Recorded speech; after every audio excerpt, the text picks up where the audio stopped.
இந்த குட்டியோட ஸ்டோரி என்னென்னா, ஒரு ஆக்சிடெண்ட்டில் இவளோட கால் ஃபுல்லாகவே இன்ஃபெக்ட் ஆகிருச்சு. ஆக்சுவலாக இவளை நான் ரெஸ்கியூ பண்ணலை. நான் ரெஸ்கியூக்கு ஒரு ஹாஸ்பிட்டல் போயிருந்தப்போ அந்த இடத்துல இவளை சந்தீப்னு ஒரு அண்ணா கூட்டிகிட்டு வந்திருந்தாங்க. அப்போ சடனாக ஒரு மேம் வந்துட்டு இந்த மாதிரி நீங்கள் ஏதாவது ஹெல்ப் பண்ண முடியுமா, அவங்க அகைன் ரோட்டில் விட போகிறேன்னு சொல்கிறாங்க, அவங்க வந்து பேச்சுலர், அவங்களால ஹெல்ப் பண்ண முடியாதான் ஃபர்தராக அப்படின்னு சொல்லவோ, சரி ஓகே கொடுங்க அப்படின்னு சொல்லிட்டு நான் கூட்டிகிட்டு வந்துட்டேன். ஏன் அப்படின்னா, நிறைய பேருக்கு வந்து ஹெல்ப் பண்ணணும்னு தோணும், பட் அவங்களுக்கு என்ன பண்ணணும், நெக்ஸ்ட் ப்ரொசீஜர் என்ன, எங்கே வச்சு பார்த்துக்கணும், அந்த மாதிரி எதுவுமே தெரியாது. அவங்கெல்லாம் வந்து இனிஷியேட்டிவ் எடுக்கிறதே பெரிய விஷயம் நான் நம்புவேன். அந்த ஒரு ரீசன்னால் மட்டும்தான் ஓகே கொடுங்க அப்படின்னு சொன்னேன். ஏன்னா நெக்ஸ்ட் டைம் வந்து அவங்க ஐயோ நம்ம ஹெல்ப் பண்ணுமே, நமக்கு ஹெல்ப்பே கிடைக்கலையே அப்படின்னு நினச்சிடக்கூடாது. கண்டிப்பாக வந்து இனிஷியேட்டிவ் எடுக்கணும். ஸ்பெஷல் தேங்க்ஸ் டு சந்தீப் அண்ணா இவ்வளோ இனிஷியேட்டிவ் எடுத்து ஹாஸ்பிட்டல் கூட்டிகிட்டு வந்ததுக்கு. ஆனால் அப்போவே இவளுக்கு சொல்லிட்டாங்க, காலை கம்பல்சரியாக வந்து ஆம்பியூட் பண்ணணும் அப்படின்ற மாதிரி சொல்லிட்டாங்க.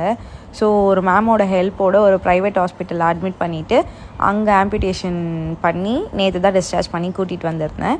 இப்போ அவள் ஹெல்த்தியாக இருக்கா, எந்த ப்ராப்ளமும் அவளுக்கு கிடையாது. அடாப்ஷனுக்கும் ரெடி ஆகிட்டாங்க மேடம்.